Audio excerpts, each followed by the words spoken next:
अनंग मंजरी साध्य गोपाल भट्ट गोस्वामिना केचित आहु श्री गुण मंजरी। भगवान श्री कृष्ण लीला के समय जो अनंग मंजरी हैं, कुछ लोगों के मतानुसार जो गुण मंजरी हैं, वही गौर लीला की पुष्टि के लिए गोपाल भट्ट गोस्वामी जी के रूप में अवतरित हुई हैं। श्री गोपाल भट्ट गोस्वामी संवत 1422 लगभग सन 1500 ईस्वी में तथा अन्य मत के अनुसार संवत 1425 में दक्षिण भारत के श्रीरंग क्षेत्र श्री वेंकट भट्ट के पुत्र के रूप में आविर्भूत हुए थे। श्रीरंगम के निकट कावेरी नदी के किनारे वेलगुंडी ग्राम में उनका निवास था। श्री गोपाल भट्ट गोस्वामी जी ने श्रीमन महाप्रभु जी की कृपा से स्वप्न में श्रीमन महाप्रभु जी की संपूर्ण नवदीप लीला के दर्शन किए थे। इसका हमें भक्ति रत्नाकर के प्रथम तरंग में श्री गोपाल भट्ट के चरित्र वर्णन से पता चलता है। कृष्ण लीला के पार्षद होकर भी वे गौर लीला की दृष्टि के लिए दूर दक्षिण भारत में आविर्भूत हुए। इतनी दूर प्रकट होकर भी वे यह जान गए थे कि नंदन नंदन श्री कृष्ण ने सचिनंदन गौर हरि के रूप में अवतरित होकर संन्यास ग्रहण कर लिया है। श्रीमन महाप्रभु जी का सन्यासी वेश गोपाल भट्ट जी को अच्छा नहीं लगा और वे बड़े खेद के साथ निर्जन में इसी चिंतन में एकांत में रोते रहते। उनके निर्जन स्थान पर रोते रहने पर श्रीमन महाप्रभु जी ने स्वप्न में उन्हें संपूर्ण नदिया लीला के दर्शन करवाए और प्रेम विभोर होकर उनको यानी कि गोपाल भट्ट जी को गोदी में लेकर आंसुओं से भिगो डाला। एत कही गोपालेर करे प्रभु कौले, गोपालेर अंग शक्ति कैल नेत्र जले, कहिला ये सब कथा राखिया गोपने, कहिला परमानंद गोपालेर मणि। अर्थात इतना कहकर श्रीमन महाप्रभु जी ने श्री गोपाल भट्ट गोस्वामी जी को गोद में लिया और अपने नेत्रों के जल से गोपाल भट्ट जी का शरीर खींच डाला और कहा कि यह सब किसी से मत कहना। ये सब देखकर व सुनकर गोपाल भट्ट जी परमानंद में विभोर हो गए। तक संवत 1437 श्रीमन महाप्रभु जी के रंग क्षेत्र में शुभागमन के समय रामानुजीय वैष्णव श्री वेंकट भट्ट ने उनसे अपने घर में रहने के लिए प्रार्थना की थी। उनको एक निष्ठावान वैष्णव जानकर श्रीमन महाप्रभु जी ने भी उनका निमंत्रण स्वीकार कर लिया। वास्तव में श्रीमन महाप्रभु जी अपने पार्षद श्री गोपाल भट्ट जी के आविर्भाव की बात जानकर ही तथा उनके संबंध से ही उनके संबंधियों पर कृपा करने के लिए श्रीरंगम में शुभागमन की लीला की थी तथा साथ ही वेंकट भट्ट जी के घर में ठहरने की लीला भी की। इस समय श्रीमन महाप्रभु जी ने श्री वेंकट भट्ट के घर में निवास किया था। उस समय गोपाल भट्ट जी की आयु छोटे छोटे आयु के बालक थे। श्रीमन महाप्रभु जी के चरण कमलों की साक्षात सेवा का उन्हें सौभाग्य प्राप्त हुआ था। श्रीमन महाप्रभु जी ने वेंकट भट्ट और उनके परिजनों की सेवा से संतुष्ट होने पर भी यह जान लिया था कि वेंकट भट्ट जी के मन में कुछ अभिमान है। वेंकट भट्ट के मनोगत भाव इस प्रकार थे। श्री नारायण ही सर्वोत्तम आराध्य हैं, श्री नारायण अवतारी हैं और श्री कृष्ण राम और नरसिंह आदि उनके अवतार हैं। क्योंकि नारायण का जन्म नहीं होता, नारायण अनादि जन्म रहित हैं, जबकि कृष्ण व राम आदि का जन्म होता है। इसलिए श्री चैतन्य महाप्रभु जी नारायण के अवतार श्री कृष्ण की आराधना करते हैं।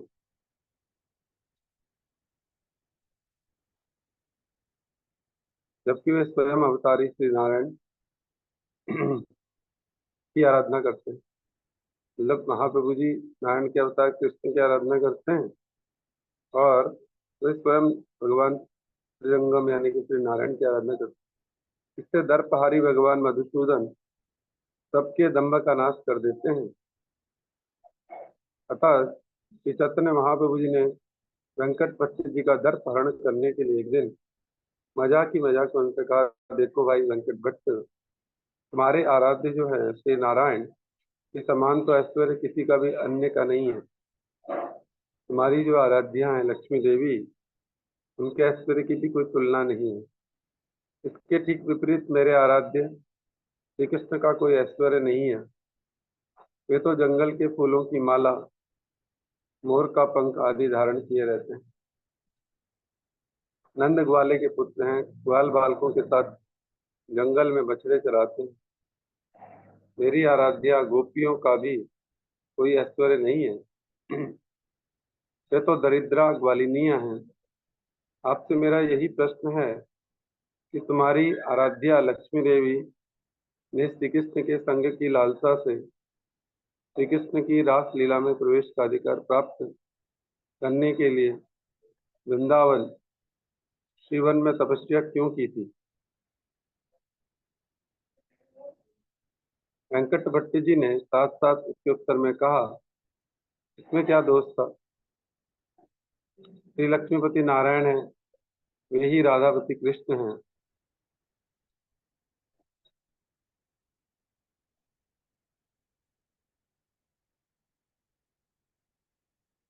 सिद्धांतस्व भेदेमपि श्री स कृष्ण रूपयो रसे नोत कृष्णेते कृष्ण रूप मेसा रसस्थिति।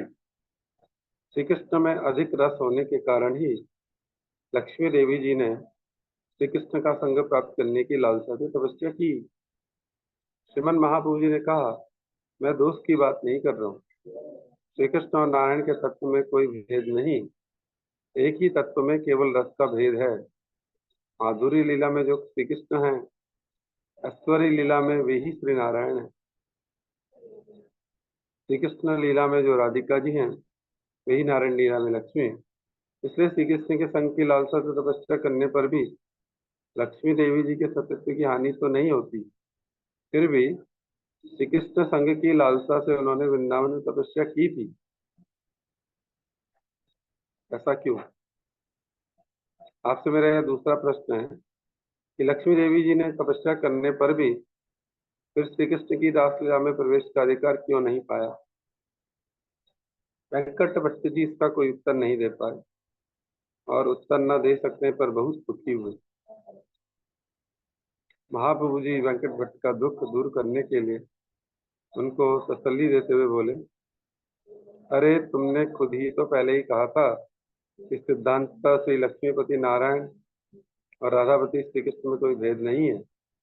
तब भी श्री कृष्ण में रसोत्कर्षता अधिक है। नारायण में ढाई रसों की अभिव्यक्ति है, जबकि नंदनंदन श्री कृष्ण में 5 मुख्य तथा 7 गौण रस अर्थात 12 के 12 रसों की परिपूर्ण अभिव्यक्ति। ऐश्वर्य लीलामय विग्रह श्रीमन नारायण जी की लीला की पुष्टि के लिए ही ऐश्वर्यमयी आश्रय विग्रह लक्ष्मी देवी, वे लक्ष्मी देवी जी ही माधुरी लीला पुष्टि के लिए श्रीमती राधिका जी भी हैं।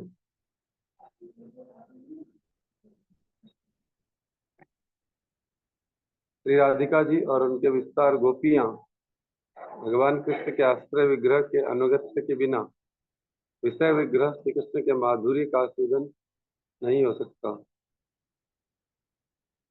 लक्ष्मी देवी जी ने गोपियों का अनुगत्य नहीं किया और ऐश्वर्य भाव लेकर तपस्या की, इसलिए बार बार उन्हें भगवान नारायण का ही संग मिला, श्री कृष्ण का संग प्राप्त नहीं हो सका। इसके विपरीत श्रुतियों ने गोपियों का अनुगत्य करके राग मार्ग से भगवान कृष्ण की सेवा प्राप्त की थी। ईश्वर बुद्धि होने तक रागानुव्रज भजन करना संभव नहीं है। प्रभु कहे कृष्ण रे एक सजीव लक्षण, स्वमाधुर्य सर्व चित्त करे आकर्षण। ब्रज लोके भावे पाइय तहार चर, तारे ईश्वर करे नहीं जाने ब्रज जान। ये तारे पुत्र ज्ञाने उदुकुले बांधे, यही सखा ज्ञाने जिने चढ़े तार कांधे। ब्रजेंद्र नंदन बलि तारे जाने ब्रज जान, ऐश्वर्य ज्ञान नाही कौन संबंध मानन। ब्रज लोकेर भावे यही करे भजन, यही ब्रज पाए शुद्ध ब्रजेंद्र नंदन। अर्थात महाप्रभु जी कहते हैं श्री कृष्ण का एक सजीव लक्षण यह है कि वह अपने माधुरी से सभी जीवों के चित्तों को अपनी ओर आकर्षित करते हैं। ब्रजवासियों के भाव अनुसार श्री कृष्ण के चरणों की प्राप्ति होती है। कारण ब्रजवासी श्री कृष्ण को ईश्वर के रूप में नहीं मानते। कोई कोई उनको पुत्र मानकर उखल से बांधते हैं, तो कोई उनको अपना सखा समझकर उनके कंधे पर चढ़ते हैं। ऐश्वर्य ज्ञान से भी उनके साथ कोई संबंध नहीं जोड़ते। जो ब्रजवासियों के भाव के अनुसार उनका भजन करेगा वह ही ब्रज में वास्तविक रूप से ब्रजेंद्र नंदन को प्राप्त करेगा। रास लीला के दौरान श्री कृष्ण के अंतर्ध्यान होने पर मेरी आराध्या गोपियों ने व्याकुल भाव से श्री कृष्ण के लिए विलाप किया। इस पर श्री कृष्ण उनके सामने चतुर्भुज नारायण रूप में प्रकट हुए। गोपियां नारायण का संग करने की बात तो अलग, वहां ठहरी भी नहीं, उनको प्रणाम करके चली गई। किंतु राधा रानी जी के वहां उपस्थित होने से श्री कृष्ण की दो भुजाएं उनके श्रीअंग में प्रविष्ट हो गई और वे चतुर्भुज से द्विभुज मुरलीधर के रूप में प्रकट हुए। उस स्थान को उसी कारण पैठ धाम, परशुधाम बोलते हैं और गोवर्धन जी के निकट है।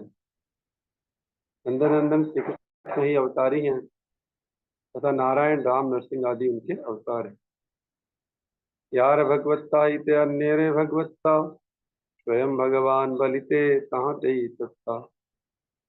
एते चांस कला पुंस, कृष्णस्तु भगवान स्वयं। इंद्रारि व्याकुलम लोकम, मृडयन्ति युगे युगे। जिनकी भगवत्ता से दूसरों की भगवत्ता होती है उनको ही स्वयं भगवान कहते हैं, क्योंकि उनसे ही सबकी सत्ता है। श्री कृष्ण चैतन्य महाप्रभु जी की कृपा से और उनके संग के प्रभाव से श्री वेंकट भट्ट, उनके भाई प्रबोधानंद सरस्वती, वेंकट के पुत्र श्री गोपाल भट्ट गोस्वामी तथा अन्य परिवार के सदस्य श्री लक्ष्मी नारायण जी की उपासना छोड़कर संपूर्ण रूप से श्री राधा कृष्ण जी की उपासना में लग गए और राधा कृष्ण जी के एकांतिक भक्त हो गए। श्री गोपाल भट्ट जी ने अपने चाचा रेंडी यति श्रीमद प्रबोधानंद सरस्वती पाद से दीक्षा ग्रहण की थी। श्री हरि भक्ति विलास ग्रंथ में इस विषय में प्रमाण मिलता है। भक्ति विलास किनिते प्रबोधानंदस्य शिष्यो भगवत प्रियस्य, गोपाल भट्ट रघुनाथ दासम संतोषयन रूप सनातनो च। गोपालेर माता पिता महाभाग्यवान, श्री चैतन्य पदे संतुल मन प्राण। वृंदावने आईते पुत्र आज्ञा दिया, तुहे संगोपन हैला प्रभु संगिया। कत दिन गोपाल गेले न वृंदावन, रूप सनातन संगे हैले मिलन। तो गोपाल भट्ट जी के माता पिता महाभाग्यवान हैं जिन्होंने श्री चैतन्य जी के चरणों में अपने मन तथा प्राण समर्पित कर दिए हैं। यही नहीं, उन्होंने अपने पुत्र को वृंदावन जाने की भी आज्ञा दी।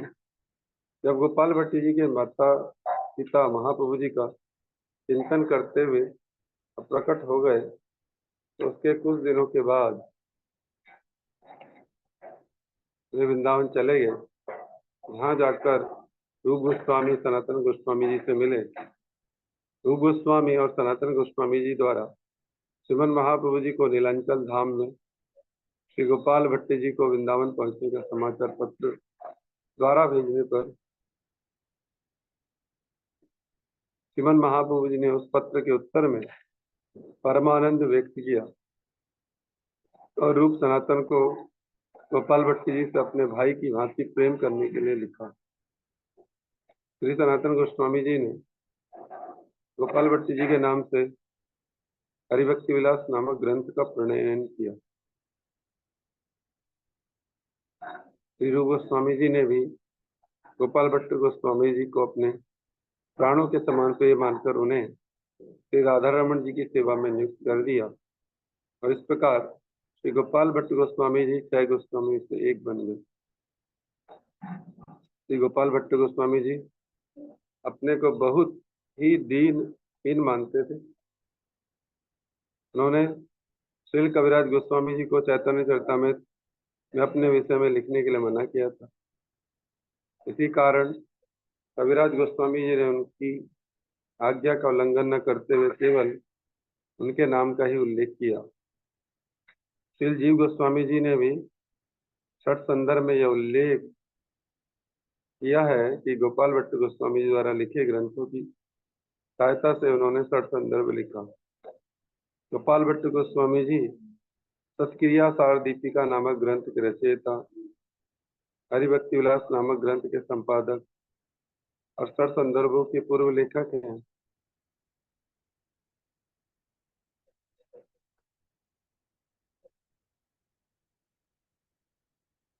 उन्होंने बिल्व मंगल के श्री कृष्ण कर्णामृत नामक ग्रंथ की टिप्पणी लिखकर वैष्णवों के आनंद को बढ़ाया है। श्रीनिवास आचार्य जी और गोपीनाथ पुजारी इनके शिष्य थे। गोपीनाथ पुजारी के श्री गोपाल भट्ट जी के शिष्य होने के संबंध में भी एक वृतांत सुनने में आता है। हरिद्वार जो हमारा इलाका है, हरिद्वार के नजदीकी शहर सहारनपुर में गोपाल भट्ट गोस्वामी जी के पधारने पर एक सरल भक्तिमान ब्राह्मण ने निष्कपट भाव से गोपाल भट्ट गोस्वामी जी के चरणों की बहुत सेवा की। वे ब्राह्मण पुत्रहीन थे। श्री गोपाल भट्ट गोस्वामी जी ने उनके हृदय के भावों को जानकर हरिभक्ति परायण पुत्र प्राप्त होने के लिए आशीर्वाद दिया। ब्राह्मण ने तब यह वादा किया कि वे अपने पहले पुत्र को गोपाल भट्ट गोस्वामी जी की सेवा में समर्पित कर देंगे।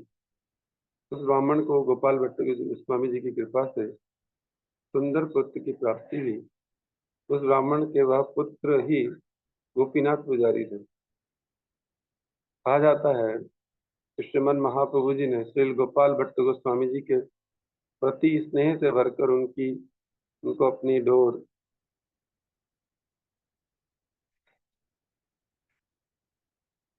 कौपीन और काली लकड़ी का आसन भेजा था।